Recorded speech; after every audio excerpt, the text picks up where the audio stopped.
Om Swastiastu. Perkenalkan, nama saya Kadek Skirijaya, kelas A3 dengan NIM 2021 621 211 31. Di sini saya mengambil karya Rumah Miring Budi Pradono. Unsur-unsur arsitektur. Unsur-unsur arsitektur dapat dibagi menjadi 5. Yang pertama ada unsur fungsi, yang kedua ada unsur ruang, yang ketiga ada unsur bentuk, yang keempat unsur estetika, dan yang kelima ada unsur makna. Yang pertama, unsur fungsi. Dalam kegiatan perancangan, kita tidak pernah lepas dari istilah fungsi. Sayangnya istilah fungsi seringkali sangat dibatasi pada pengertian fungsi sebagai wadah aktivitas manusia baik di dalam maupun di luar bangunan. Pengertian yang sempit ini mengakibatkan pengkaburan makna arsitektur dan bangunan. Fungsional ruang. Fungsional ruang rumah miring ini memiliki struktur utama tidak saling berhubungan satu sama lain. Impresi ini ditunjukkan oleh sang arsitek untuk mengekspresikan kritiknya terhadap bahasa arsitektur yang terjadi di lingkungan pondok indah tersebut, di mana muncul simbol-simbol kesuksesan yang diterjemahkan ke dalam bahasa arsitektur berupa ornamentasi pada bangunan. Fungsional bentuk. Fungsional bentuk rumah miring ini ditonjolkan dalam bentuk penerapan struktur bangunan, di mana struktur bangunan dipertontonkan jelas sebagai elemen arsitektur yang memberikan bentuk kepada tampak bangunan.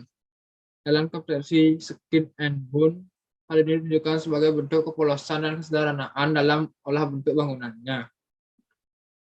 Yang kedua ada unsur ruang. Ruang sebagai tempat atau tops, tempat sebagai suatu di mana atau suatu place of belonging. Ruang menjadi lokasi yang tepat di mana setiap elemen fisik cenderung berada. Bidang alas.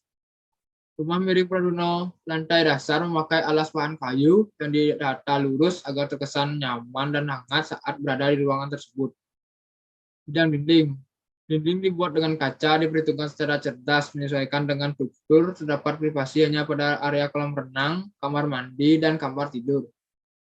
Bidang atap. Atapnya didesain lebih tinggi sebagai hasil dari kebutuhan kenyamanan ruang. Dari semua sudut pandang, yakni dari atas, depan, samping, bahkan atas, rumah ini terlihat mencolok di antara rumah sekitarnya. Unsur bentuk. Gabungan antara primitas teknik dengan penustas beauty atau delight. Perwujudan dari organisasi ruang yang merupakan hasil dari suatu proses pemikiran.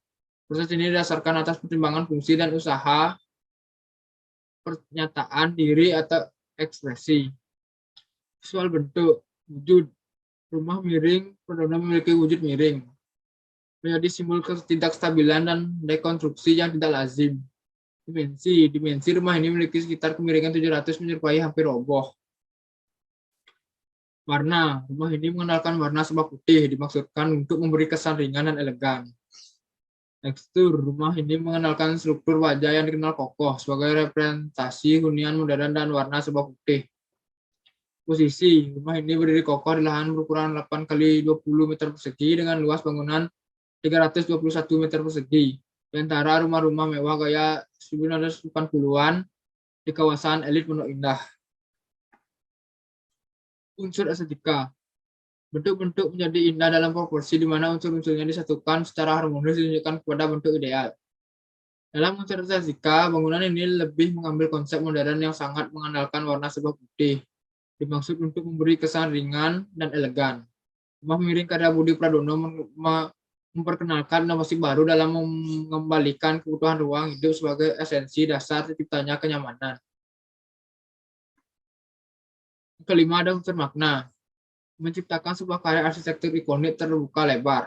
Konsep home sweet home tetap diutamakan. Namun, rumah ini sangat istimewa dengan desain yang tidak bisa dengan menghadirkan kontradiksi dengan rumah lain di lingkungannya. Lebih jauh lagi, desainnya menjadi kritik membangun. Sebagai pembuktiannya, keterbukaan pikiran yang out of the box mampu menciptakan ide baru dalam mewadahi fungsi yang sama dengan bentuk berbeda. Faktor-faktor yang ada di arsitektur ada 4, yaitu faktor lingkungan. Faktor lingkungan adalah segala sesuatu yang ada di sekitar manusia dan mempengaruhi perkembangan kehidupan manusia. Yang kedua ada faktor budaya. Faktor budaya merupakan suatu cara hidup yang berkembang dan memiliki bersama oleh sekelompok orang, serta diwariskan dari generasi ke generasi. Yang ketiga ada faktor ekonomi. Faktor ekonomi adalah mengelola sumber daya yang terbatas dan menyalurkannya ke dalam berbagai individu atau kelompok yang ada di dalam suatu masyarakat. Yang keempat ada faktor teknologi. Faktor teknologi adalah kumpulan alat, aturan, dan juga prosedur yang merupakan penerapan dari sebuah pengetahuan ilmiah terhadap sebuah pekerjaan tertentu dalam suatu kondisi yang dapat memungkinkan terjadinya pengulangan. Sekian presentasi dari saya. Jika ada kesalahan kata, mohon dimaafkan. Saya tutup dengan Romo Santi. Om Santi, Santi, Santi, Om.